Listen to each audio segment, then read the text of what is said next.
ప్రజలందరూ బాగుండాలి. Start journey with smile. Be happy. Venkatagiri పట్టణంలోని పోలిశెట్టిగుంట వద్ద జరిగిన స్వర్ణ ఆంధ్ర స్వచ్ఛ ఆంధ్ర కార్యక్రమంలో వెంకటగిరి నియోజకవర్గ ఎమ్మెల్యే కురుగుండ్ల రామకృష్ణ పాల్గొన్నారు. మన ప్రాంతాలన్నీ ఆహ్లాదకరమైన వాతావరణాలు పచ్చదనాలతో ఉండాలంటే ప్రతి ప్రాంతాల్లో మొక్కలను నాటి ఆ మొక్కలు చెట్టుగా మారే వరకు బాధ్యతలను తీసుకోవాలని ఎమ్మెల్యే కురుగుండ్ల రామకృష్ణ తెలియజేశారు. 2 కోట్ల రూపాయలతో పోలిశెట్టిగుంట చెరువును అభివృద్ధి చేసి పలు రకాలైన కార్యక్రమాలను నిర్వహించనున్నామన్నారు. ఈ కార్యక్రమం మాజీ మున్సిపల్ వైస్ చైర్మన్ బేరం రాజేశ్వరరావు, మాజీ ఏఎంసీ చైర్మన్ పులికల రాజేశ్వరరావు, మాజీ కౌన్సిలర్ విశ్వనాథం చెంగారావు, మాజీ పట్టణ అధ్యక్షులు మంకు ఆనంద్, సీనియర్ నాయకులు మల్లారం బాబు, తోట రామచంద్రయ్య, వెంకటగిరి సిఐ ఏవి రమణ, మున్సిపల్ కమిషనర్ వెంకటరామిరెడ్డితో పాటు అధికారులు నాయకులు ఉన్నారు. కమిషనర్ గారు, అదేవిధంగా సోదరులు పులికల రాజేశ్వరరావు గారు, సోదరులు బీరం రాజు గారు, సిఐ గారు, ఇంకా ఉన్నటువంటి సోదరులు ఆగిపోయింది. అందుకని ఈ దఫాయినా కానీ కనీసం బాగా చేయాలా, మన జాతీయ నాయకులు వాళ్ళ స్టాచ్యూలో కూడా పెడతాం, బాగా తీర్చిదిద్ది వాకింగ్ చేసుకునే విధంగా ఇక్కడ జాతీయ నాయకులు వాళ్ళ విగ్రహాలు కూడా పెట్టే దానికి మేము ప్రయత్నిస్తాం. దగ్గర 2 కోట్లు ఖర్చు పెట్టి దీన్ని తీర్చిదిద్దామని చెప్పని కూడా తెలియజేస్తా ఉన్నా. ఇంకా కూడా అందరూ కూడా వాకింగ్ ఇక్కడే చేసుకునే విధంగా వాకింగ్ చేసేవాళ్ళు కూడా వాకింగ్ ట్రాకు అది కూడా ఏర్పాటు చేస్తూ లైటింగ్ ఎప్పుడు వచ్చినా కానీ పట్టపొగల్లా ఉండేలాగా లైటింగ్ కూడా ఏర్పాటు చేస్తామని చెప్పని కూడా తెలియజేస్తా ఉన్నాం. గతంలో చేయలేకపోయాం, ఇప్పుడు 2 కోట్లు వెచ్చించి దీన్ని వాకర్స్కి కానీ ఇంకా ఉన్నటువంటి వాళ్ళు మంచి అందరు నాయకులు ఫోటో విగ్రహాలు పెడతాం, అక్కడక్కడ కూర్చునే దానికి కూడా బల్లలు ఏర్పాటు చేస్తాం. సాయంత్రంగా వచ్చి అక్క జిల్లాలో ఎవరైనా కూడా మహిళలు కానీ అందరూ కూడా కూర్చునే విధంగా ఇక్కడే వాకింగ్ చేసుకునే విధంగా ఏర్పాటు చేస్తామని చెప్పని కూడా తెలియజేస్తా ఉన్నాం. గతంలో చేయలేకపోయారు, మాకు టైం లేక ప్రభుత్వం పోవడం, 5 సంవత్సరాలు వైసీపీ గవర్నమెంట్ వచ్చినా కానీ వాళ్ళు ఇలాంటి కార్యక్రమాలు ఎక్కడా కూడా ఏం చేయలే. అదే ఇప్పుడు సోదరులు చెప్పారు. కాబట్టి ఈ దఫా బ్రహ్మాండంగా దాన్ని తీర్చిదిద్దేదానికి నా వంతు నేను ప్రయత్నం చేస్తానని చెప్పని కూడా తెలియజేస్తూ 2 కోట్ల రూపాయలు ఖర్చు పెట్టి ఈ విగ్రహాలు అవన్నీ కూడా పెడతామని చెప్పని కూడా తెలియజేస్తూ అందరికీ కూడా పేరు పేరున ధన్యవాదాలు తెలియజేస్తూ సెలవు తీసుకుంటున్నాం. మేమందరూ కూడా వస్తే చాలా సంతోషిస్తాం. 1000 మంది చేయాలని కూడా ప్లాన్ చేస్తా ఉన్నాం. అందరం కలిసి కూడా చేయొచ్చు. స్వచ్ఛాంధ్ర ప్రోగ్రాంకి ముఖ్య అతిథిగా విచ్చేసిన మన స్థానిక నాయకుడు, మన ప్రీతమ నాయకుడు, వెంకటగిరి అభివృద్ధి ప్రదాత అయిన మన కురుగుండ్ల రామకృష్ణ గారికి, అదేవిధంగా సభ అధ్యక్షుడు మన మున్సిపల్ కమిషనర్ గారికి, సిఏ గారికి, బీరం రాజు గారికి, విశ్వనాథం గారికి, ఆనంద్ గారికి, పేరు పేరున జనసేన నాయకుడికి, అందరికీ ఇక్కడ విచ్చేసిన మహిళా మనులకి, పత్రికా విలేకరికి అందరికీ పేరు పేరున నమస్కారాలు తెలియజేస్తున్నాను. ఎందుకంటే ఇక్కడికి మనం ఎందుకు వచ్చాం, అసలు ఏంది స్వర్ణాంధ్ర స్వచ్ఛాంధ్ర అంటే ఏంది, ముఖ్యంగా దాని గురించి తెలుసుకోవాలి మనం. మీరు ఒకటి గమనించారో లేదో, ఎప్పుడైతే చంద్రబాబు నాయుడు ఆంధ్రప్రదేశ్కి సీఎం అయ్యాడో, సీఎంగా ఉంటాడో, వెంకటగిరి కురుగుండ్ల రామకృష్ణ ఎమ్మెల్యేగా ఉంటాడో, అప్పుడే ఇటువంటి ప్రోగ్రామ్స్ జరుగుతూ ఉంటాయి. వైసీపీ వాళ్ళు ఇటువంటి ప్రోగ్రాంలే జరపరు. వాళ్ళు దోచుకోవటం, దాచుకోవటం, ఇటువంటి ప్రోగ్రాం చేయరు. మన చంద్రబాబు నాయుడు ముఖ్యమంత్రిగా ఉన్నప్పుడే ప్రజలకి ఏ విధంగా ఉపయోగపడాలి, ఏ విధంగా జీవించాలా, ఏ విధంగా వాళ్ళ కాళ్ళ మీద నిలబడి వాళ్ళు సంపాదించుకోవాలా, ఏ విధంగా ఆంధ్రప్రదేశ్ని భారతదేశంలోనే అగ్రగామి రాష్ట్రంగా నిలబెట్టాలా అనేది ఆయన ఆలోచన. ఆ ఆలోచన తగ్గట్టే మనం కూడా నడుచుకోవాలంటే మన రాష్ట్రానికి అన్నిటితో పాటు శుభ్రత అనేది చాలా అవసరం. సిఐ గారు చెప్పారు ఇంతకుముందు మనకు చాలా అద్భుతంగా. మన ఇంటిని మనం ఏ విధంగా శుభ్రపరచుకుంటాం, మనం బయట నుంచి ఇంట్లోకి వస్తాం, చెత్త గిత్త అని ఉంటే మనం ఎంత చిరాకెక్కిపోతాం. అదేవిధంగా మన టౌన్, మన గ్రామం, మన వార్డు శుభ్రంగా ఉంచుకోవాలా? దానికి చంద్రబాబు నాయుడు ఒకే ఒక సూత్రం చెప్పాడు. ప్రతి ఒక్కరూ నెలకి 3వ శనివారం మన పరిసరాలను మనం శుభ్రంగా ఉంచుకుంటాం. దానికి మనం అందరూ నడుం బిగిస్తాం. దానికి మన శాసనసభ్యుల వారు కూడా ప్రతి 3వ శనివారం ఒక ప్రోగ్రాం చేస్తున్నారు.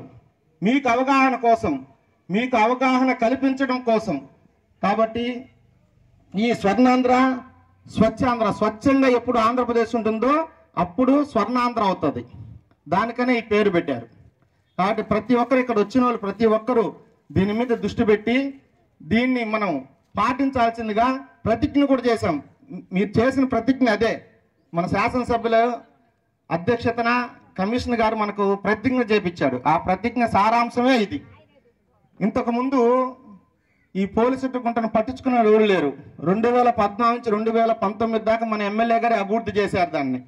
2019, 2020 దాకా అనుకునేవాడే లేడు దీన్ని. ఇప్పుడు దానికి మహాదశ ఏర్పరచాలని మన కురుగుండ్ల రామకృష్ణ గారు ఒక పట్టుదలతో దానికి ఒక ఫండ్ కూడా తీసుకొస్తారు. అది ఆయనే చెప్తారు ఎంత ఫండ్ తీసుకొస్తారు, ఏమేమి అభివృద్ధి కార్యక్రమాలు దాని మీద చేస్తారు, అది ఏ విధంగా మన వెంకటగిరి ప్రజలు ఉపయోగిస్తారు, ఏ విధంగా ఉపయోగించుకోవాలా సార్ చెప్తారు మనకు అంతా. ఇంత ఇప్పుడు నెక్స్ట్ కాబట్టి మనం ఈ ప్రోగ్రాంకి వచ్చిన దానికి న్యాయం చేయాలి. మనం ఇక్కడ అన్ని వార్డుల నుంచి వచ్చి ఉన్నారు మహిళా మనులు. ఒక్క వార్డే కాదు, ఇక్కడ వెంకటగిరి నుంచి ప్రతి ఒక్కరు అంగన్వాడీ సంబంధించిన పొదుపు మహిళా గ్రూప్ లీడర్స్. మీరు తెలుసుకుంటే చాలు, మీరు 10 మంది లేడీస్కి చెప్తే అక్కడ శుభ్రంగా ఉంచుకుంటారు.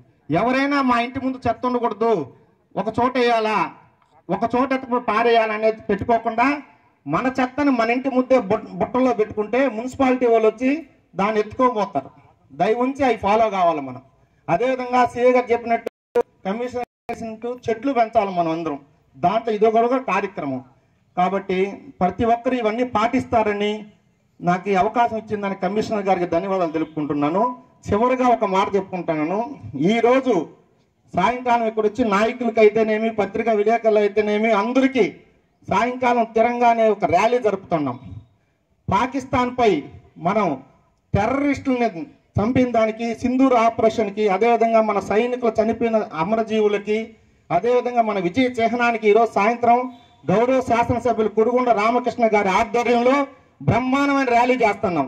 దేశభక్తి కలిగి ఉండే ప్రతి ఒక్క నాయకుడు, ప్రతి ఒక్క పౌరుడు, ప్రతి ఒక్క మహిళ పార్టీలకు అతీతంగా పాల్గొని దాన్ని దిగ్విజయం చేసి దేశభక్తి నిరూపించుకోవాలని అందరినీ కోరుకుంటూ సెలవు తీసుకుంటున్నాను.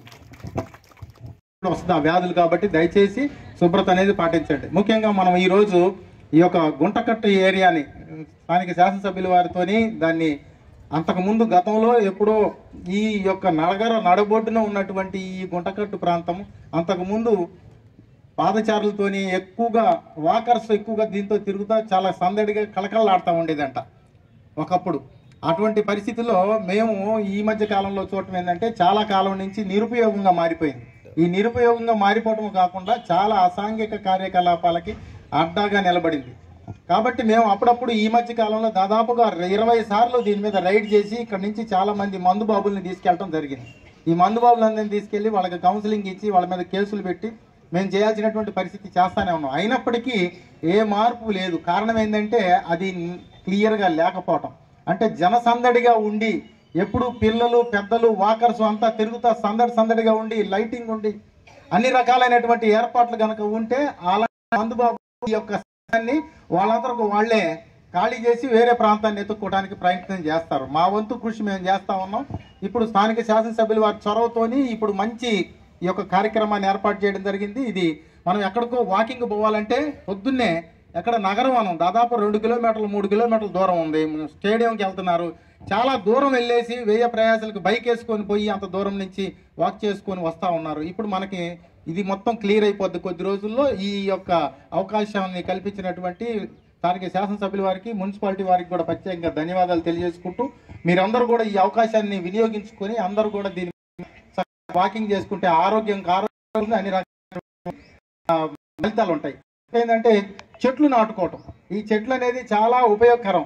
మనిషి 80 సంవత్సరాలు జీవిస్తాడు అని అనుకుంటే ఉదాహరణగా ఖచ్చితంగా ఆ మనిషికి 8 చెట్ల నుంచి వాటి జీవిత కాలంలో 8 చెట్ల నుంచి వచ్చేటువంటి గాలి మనకి ఆక్సిజన్గా ఉపయోగపడుతుంది మనం జీవించటానికి. 8 చెట్లు మన జీవితంలో కూడా మనం కనీసం 8 నుంచి 10 చెట్లు నాటాల. ఎందుకు మనం బతుకుతున్నామంటే ఫ్రీగా వస్తుందని చెప్పేసి అందరూ ఆ గాలిని వాడుకుంటా ఉంటే ఇంకా ఎప్పుడు చెట్లు పెరుగుతూ ఉంటాయి, జనం పెరుగుతూ ఉన్నారు, చెట్లు పెరగట్లేదు కదా. కాబట్టి మనం బతకాలి అంటే ప్రతి వ్యక్తి కూడా తన జీవిత కాలంలో 8 చెట్లని ఖచ్చితంగా నాటాలి, నాటి పెంచి పోషించాల.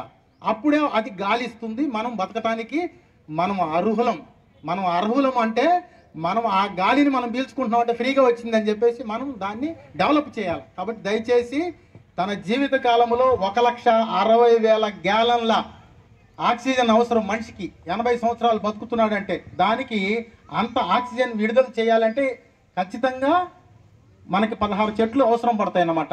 అంటే కనీసం 8 చెట్లన్నా మన మనుషులు దాన్ని పెంచి పోషించాలని చెప్పేసి ఈ సందర్భంగా తెలియజేస్తూ అవకాశం ఇచ్చిన పెద్దలందరికీ కూడా ప్రత్యేకంగా ధన్యవాదాలు తెలియజేసుకుంటూ సెలవు తీసుకుంటున్నాను. Thank you.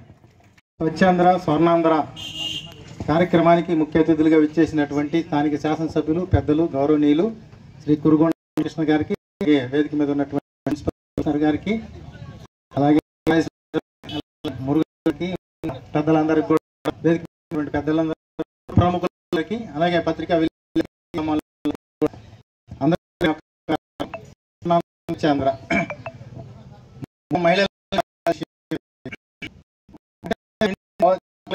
మీరు ఓడవటం అనేది తీసుకెళ్లి ఆ చెత్తని చెదారాన్ని దూరంగా వేయటం అనేది చేస్తాం. ఈ రోజు కూడా అంత సమయాన్ని పరిశుభ్రం పాటించాలి. బాగుంటాయి మన పిల్లలు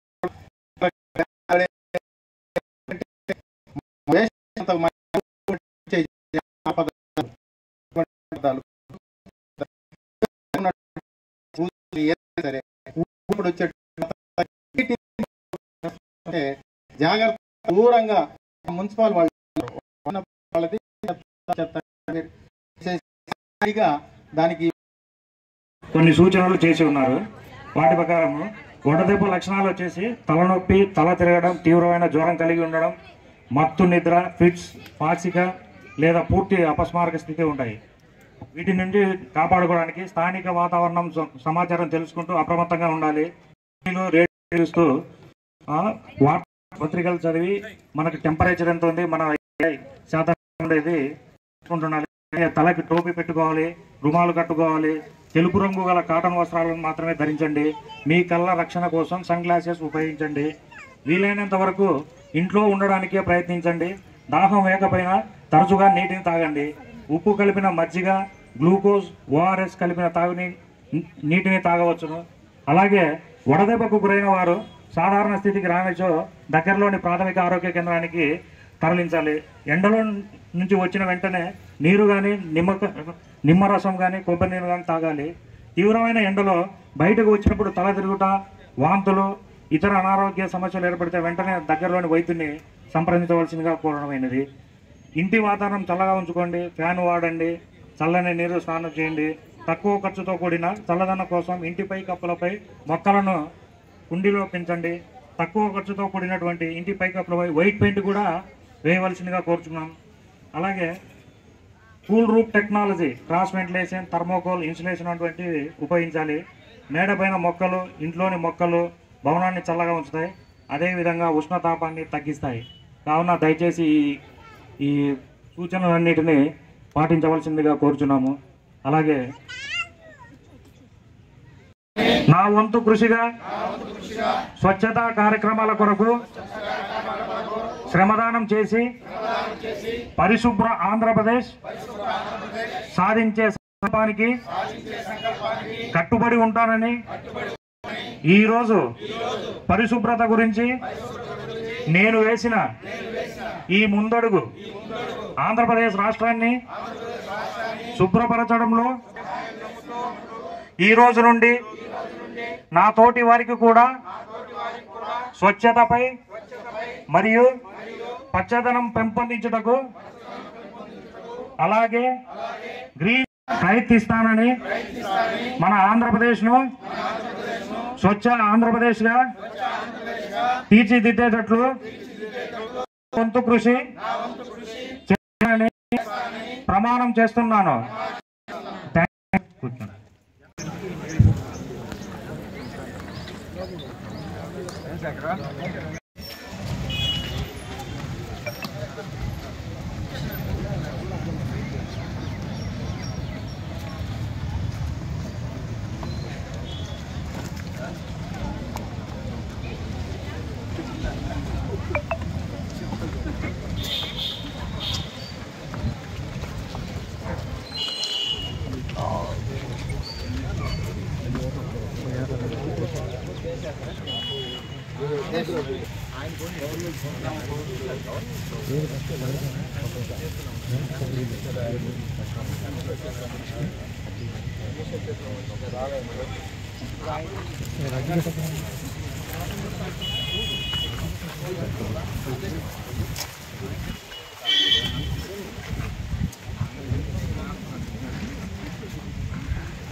नमो वयं वै श्रवणाय कुर्महे कुबेराय वै श्रवणाय महाराजाय नमः।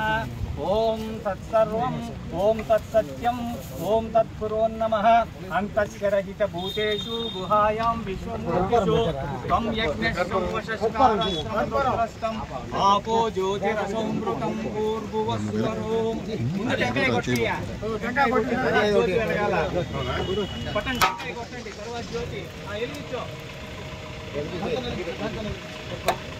అక్కడ పెట్టు ఓం జల్లో లింగః సంవర్ణః నమో భవత్పర్యమాం బృహస్పతిః శంభో విష్ణుర్నమః నమో బ్రహ్మణే నమో దేవాయ తమేవ ప్రత్యక్షం బ్రహ్మాది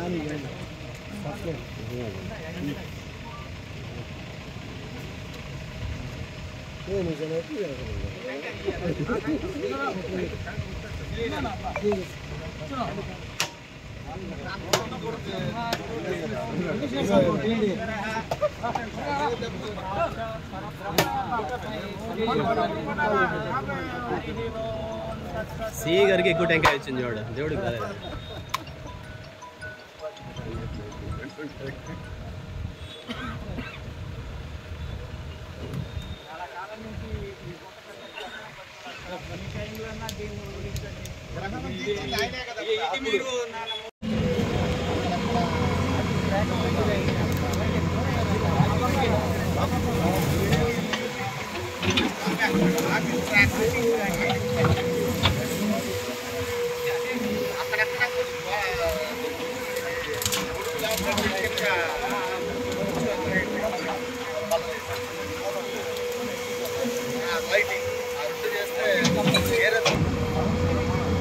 గాలి కూడా బాగుంది.